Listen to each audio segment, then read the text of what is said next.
Hey guys, it's Father David Michael. Just wanted to hop on and give you a quick update on Pope Francis and his health, and also wanted to just briefly answer a question that came in a comment that I received on the last video about Pope Francis, which I'll get to in a second. So we'll keep you guys updated in videos, so please make sure that you subscribe if you haven't. So we know that on Friday, Pope Francis went into the hospital with bronchitis, and then just yesterday it came out that he has a polymicrobial infection, which means he has a combination of different viruses, bacteria, and parasites.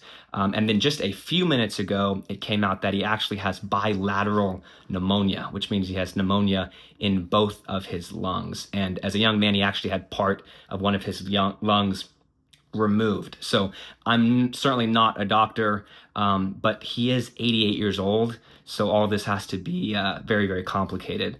That said, it does sound like he is stable. A priest from Gaza actually spoke to him yesterday on the phone, and he said that the Pope told him, quote, "I have to take care of myself."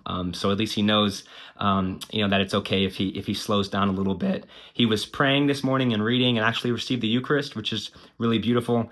And doctors have prescribed complete rest, absolute rest for him, which makes sense. He just got off a 12-day, 4-country visit. So he's been going a lot recently. Obviously, he did have to cancel his papal audience this week, and we don't really know if there's a discharge. There doesn't seem to be a discharge date set yet. But somebody commented on the last video I mentioned Pope Francis in, and they said, why do we need to pray for the Pope? Doesn't God know what he needs? Doesn't God know about the health concern right now? And yes, certainly God knows what Pope Francis needs, and God knows what we need. But prayer is the way that we can show love for someone. In fact, with Pope Francis, it's probably the only way we can show love for him. We can't probably physically go to the hospital and visit him, but we can show our love by praying for him.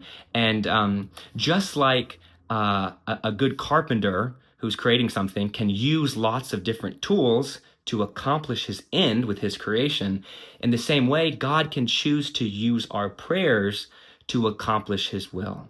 So yes, certainly God can do whatever he wants to do, even without our prayers, but he chooses in a very real way. He invites us into his work in the world by using our prayers as the means, as the instrument to accomplishing the good that he would like to in the world. So prayer is a beautiful opportunity we have to be involved in the work of God. And then also prayer is good for us. Prayer sanctifies us. So it's good for others, but it's also good for us. It's a means for our own salvation. So yes, let's pray for the Holy Father for a quick recovery. And we'll continue to monitor the situation as it unfolds. God bless you guys.